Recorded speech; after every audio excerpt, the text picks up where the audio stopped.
Ladies and gentlemen, Xenobites and homunculi, welcome to iWizard. Today we're going to be talking about Howling Dark, the second book in Christopher Ruocchio's Sun Eater series, and the worthy sequel to Empire of Silence. Let's get into it.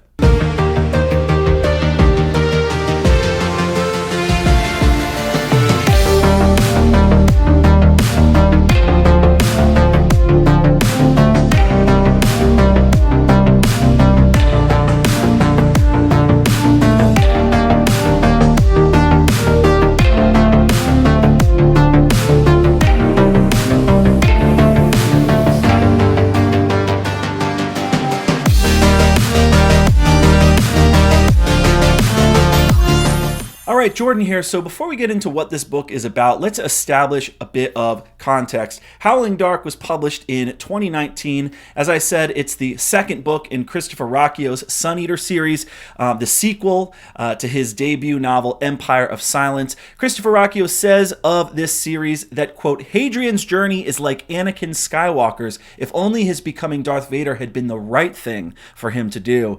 So you've got me definitely with that sales pitch. And let me just say right at the outset that, whoo boy, this book is a wild ride. So before we get into what I liked and what I disliked, let's talk about what this book is about.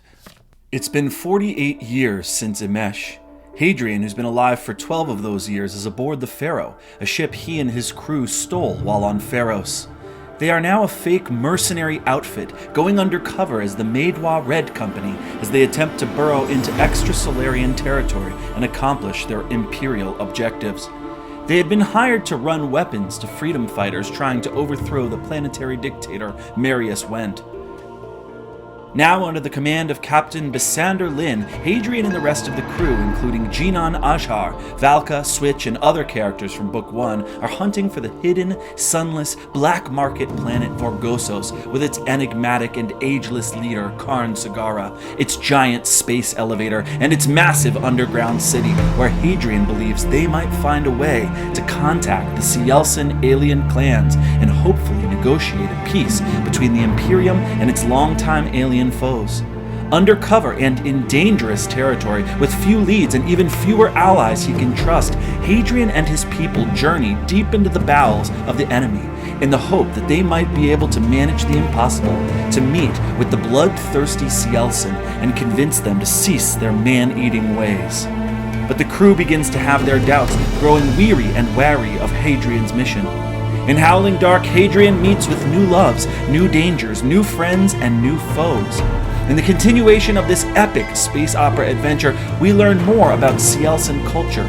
We get some real answers regarding the nature of the Quiet, and we are left wanting more as Hadrian begins to step into the description he gave of himself at the beginning of Book 1. So that's just a synopsis there. Let's get into what I liked. So the first thing I'll say is that the world and the story here are beginning to feel like something totally original. And I really think that Christopher Ruocchio begins to come into his own in this novel. This book is a cornucopia of kind of science fantasy wonders. You get to learn more about the Cielcen and the areas and outposts outside of the Imperium. We meet cyborgs and other weird augmented extrasolarians. And when I say augmented, I mean really augmented. You get to see the Erktani. You've got 100-mile-long ships, oracles who can see time, giant miles-high towers, mythical, ageless lords, skeleton-headed guards, robot golems, dryads and androids, and underground oceans. You have elderly people growing new bodies for themselves, a telepathic AI sea monster that is basically an organic machine composed of hundreds of networked human brains. You've got a sunken city of giant decommissioned spaceships, which basically act like makeshift skyscrapers. As Christopher Ruocchio puts it, the city is a, quote, veritable elephant's graveyard of spaceship parts. You get to learn a lot more about the homunculi.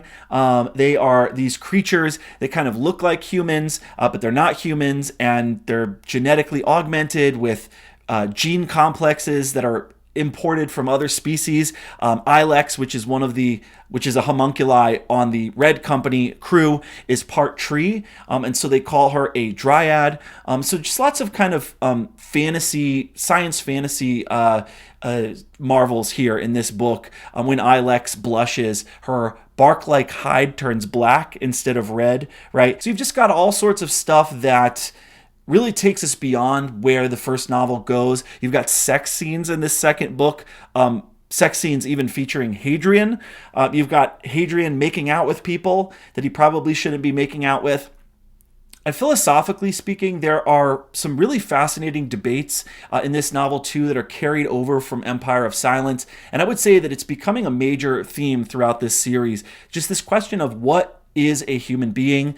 How much can you mess with a human being? How much can you alter its DNA, edit its genes, change its composition before it's not a human being anymore? So it's kind of the return of this Ship of Theseus question of how many planks can you replace before the Ship of Theseus is something entirely different and it loses its identity? What makes people what they are? In philosophy, they call this object metaphysics. And so this was something I majored in philosophy, so I studied this a lot in college. If you're interested in this topic, definitely read the British philosopher Derek Parfit. There's a lot of this conversation going on in the work of Peter von Inwagen, the Catholic philosopher. I guess in some ways, the themes at the heart of this book are kind of akin to those that you see in works like Mary Shelley's Frankenstein. Questions like, what is a man? What is the creator's responsibility to the created? Are there limits to science? What happens when scientific prowess or knowledge outpaces morality and our moral understanding? Because one of the interesting things in this book is the fact that while the Imperium is definitely oppressive and repressive, while it's dominated by this false religion with the Chantry, at least it has some rules. At least there is a moral order. There are some limits. You cannot just do anything. Not everything is unbounded. When we get to Rustum, and when we meet the Painted Man, and when we meet Karn Sagara, and we get to Vorgosos, and we learn how the extrasolarians live and the things that they create, you get the sense, while there is definitely such a thing as the tyranny of order, perhaps the tyranny of chaos is even worse, right? And I would say that's one of the major themes in this book. I mean, I can't really reveal exactly why this is, but let's just say that when you get to March Station, Vorgosos, the enigma of hours, when you meet Karn Sagara, let's just say that we are not in Kansas anymore. In Empire of Silence, the tyrannical order of the Imperium, that is the main antagonist. That is at the forefront of that book. But I would say that in this book, you really get an analysis of the tyranny of chaos, of boundarylessness, of limitlessness, the tyranny of an open society, a frontier of lonely plastic people with plastic souls, hollow and alone in a borderless, unhemmed in, valueless expanse of decadent hedonism. And that is what you get with extra-solarian society.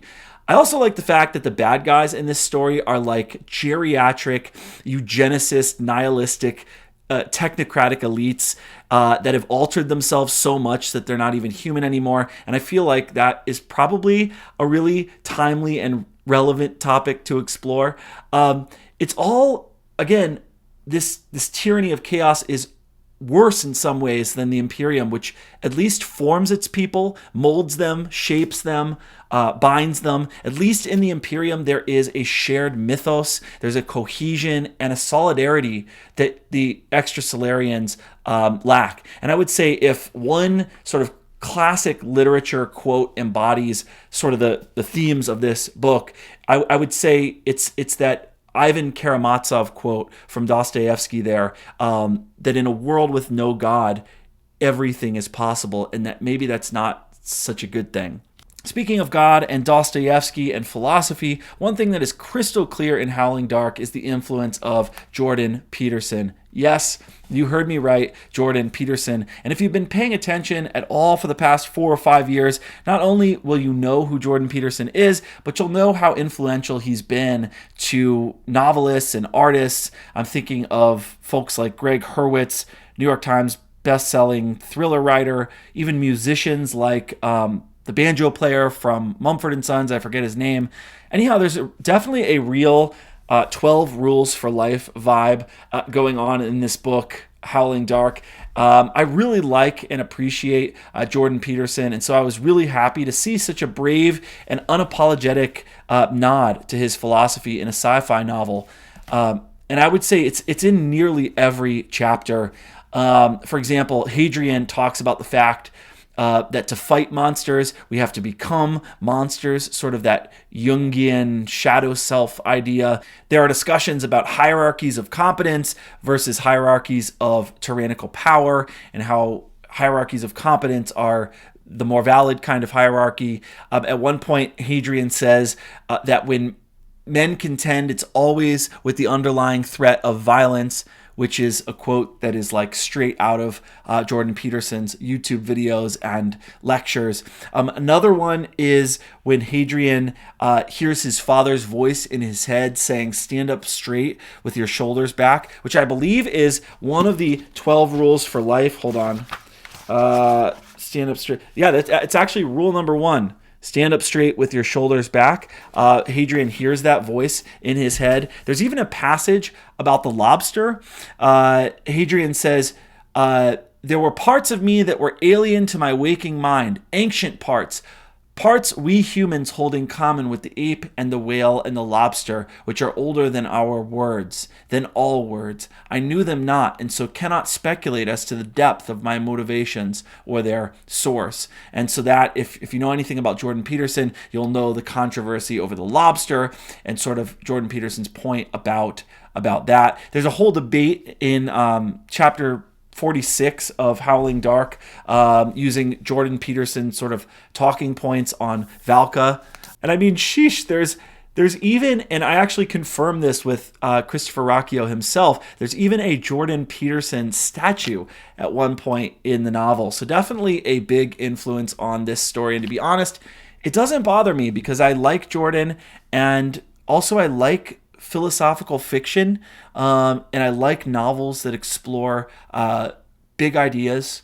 One thing that I think is really strange about the reception of Christopher Ruocchio's work is that you hear people saying, oh, Sun Eater is like Pat Rothfuss meets Pierce Brown meets Dune, but you never really hear people say that this is a deeply philosophical work of science fiction. You know, if you read R. Scott Baker or other writers, you'll hear people say, don't read this book unless you're interested in philosophy.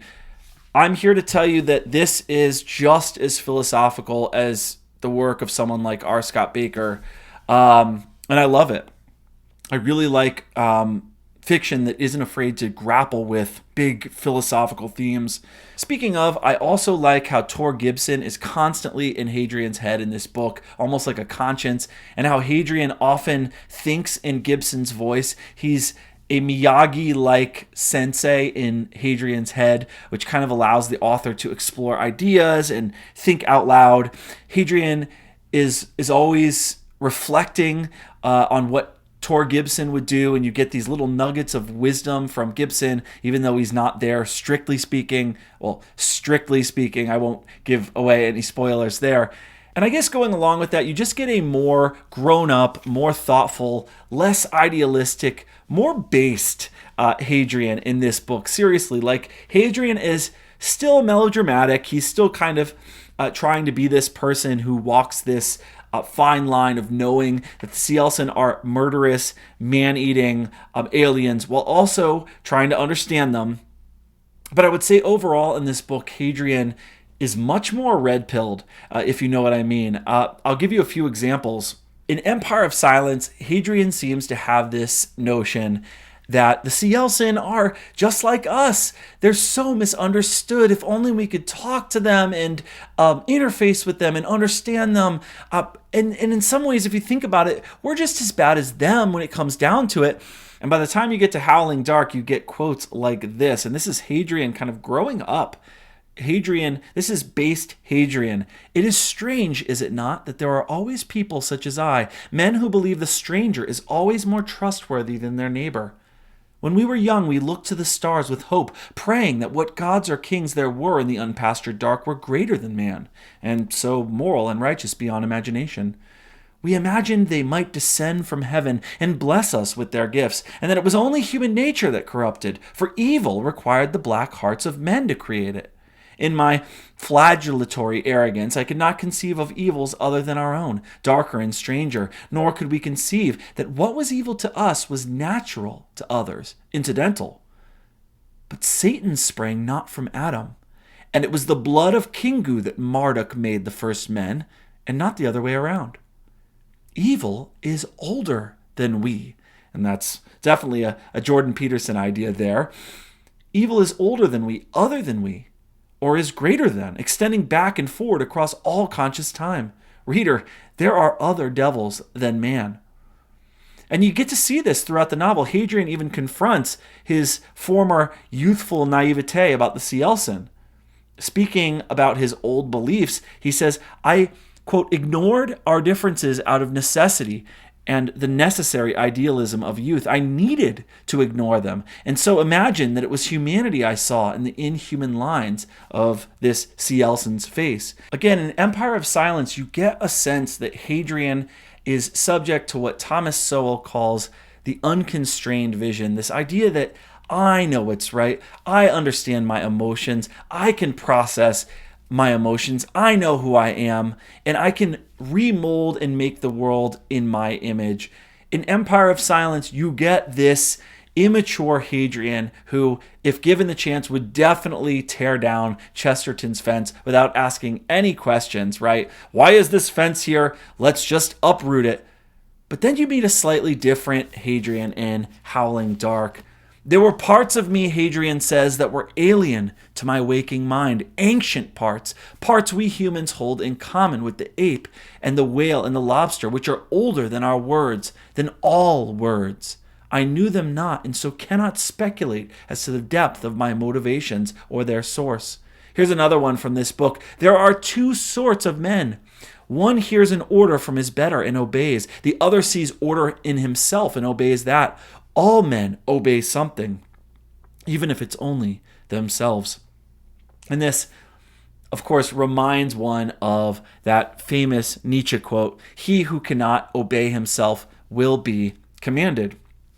And so I think this is Hadrian growing up, and dare I say, Christopher Ruocchio growing up. You also get a really sophisticated critique in this book of transhumanism and the sort of perversions of the body.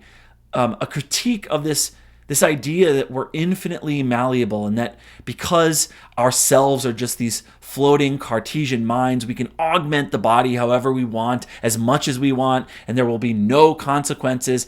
And Hadrian in this book begins to see the folly in that. And so definitely a nuanced, more nuanced Hadrian here. My baby Hadrian is growing up. What else? This book, I should mention, definitely moves away from strict science fiction and becomes fully science fantasy. You can tell that Ruocchio reads a fair bit of Alastair Reynolds. Some of the marvels in this book reminded me definitely of Revelation Space. The whole plot line with the quiet, some of the consciousness stuff, some of the stuff on March Station began to feel almost cyberpunk.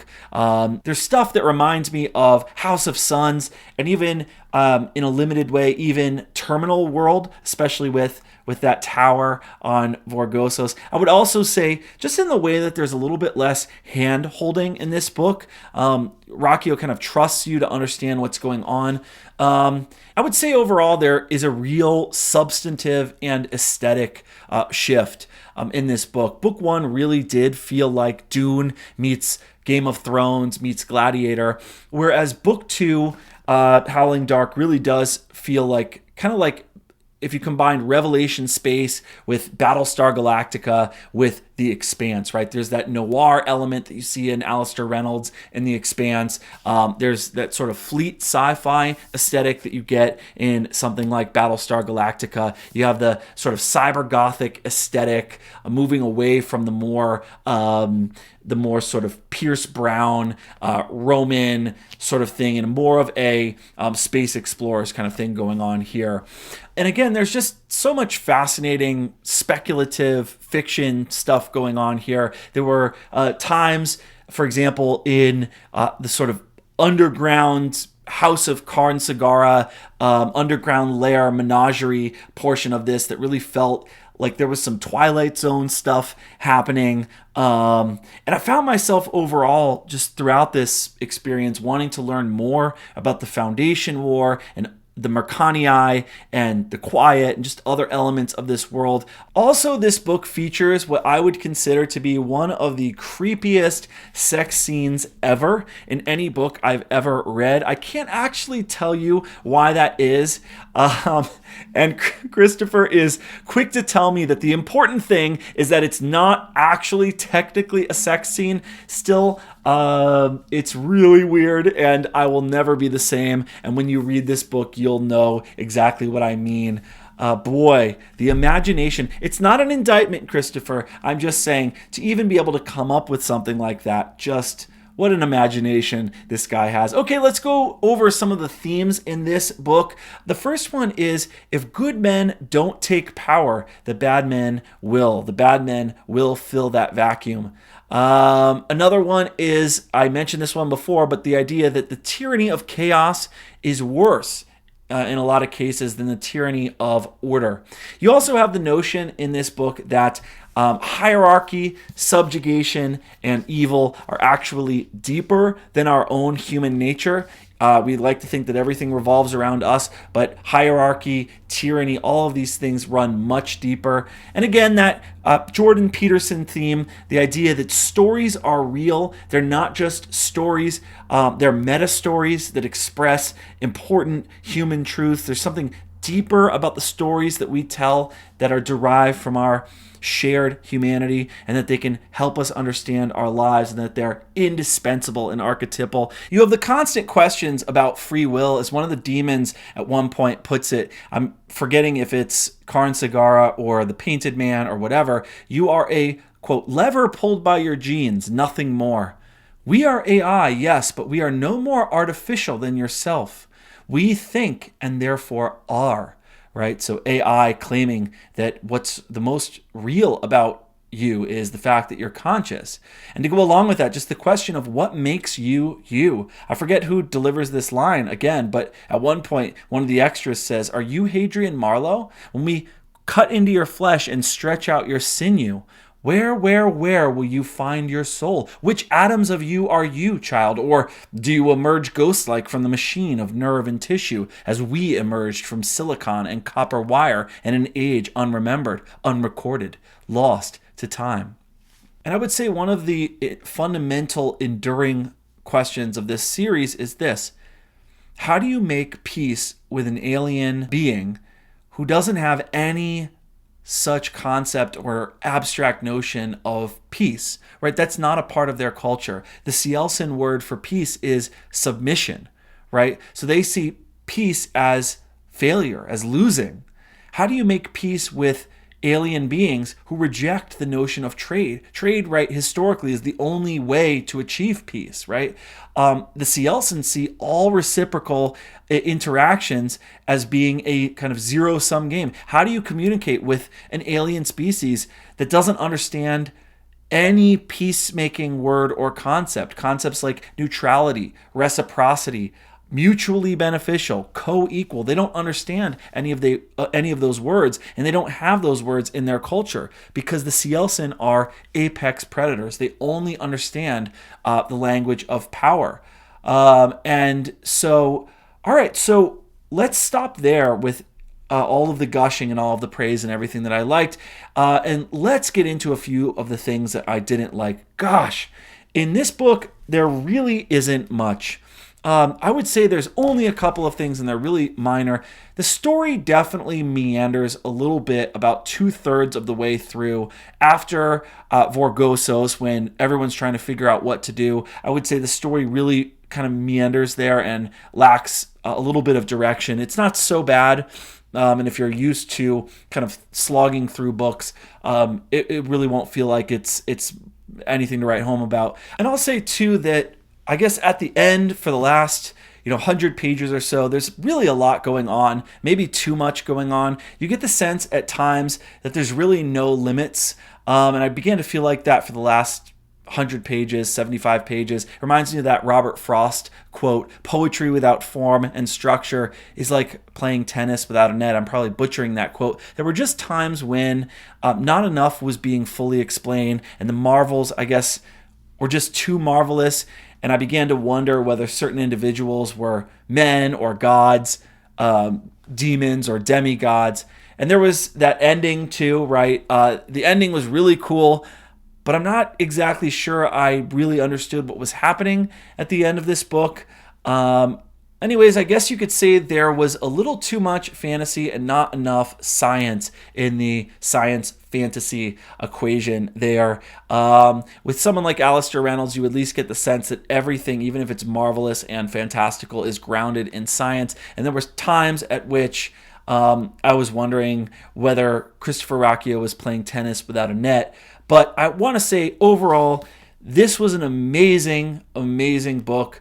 If anything, I found this book to be more of a page turner than book one. This was more up my alley than Empire of Silence was. There is so much good stuff to be recommended in this book. This is like a 9.5 out of 10 for me. I can't recommend this highly enough. Lots of suspense in this one.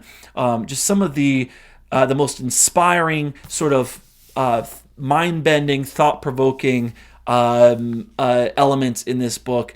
And so I just want to recommend this book for all of my listeners. Lastly, let me hold up the next book. I'm going to be reviewing this very shortly coming up before I interview Christopher Ruocchio on this channel. The last book, what a beefy tome this is. Look at the size of this chunky book. This is Demon in White. This is the third book, and I plan on reading this as soon as possible. That way, I've read all of Christopher Ruocchio's first three Sun Eater books in preparation for our discussion, and so I'll be in the know when it comes to that. And also, I'll be ready to start reading Kingdoms of Death when that comes out. Kingdoms of Death is book 4 of the Sun Eater series. And then apparently book 5 comes out in December. I'm not sure if there's a title on that yet.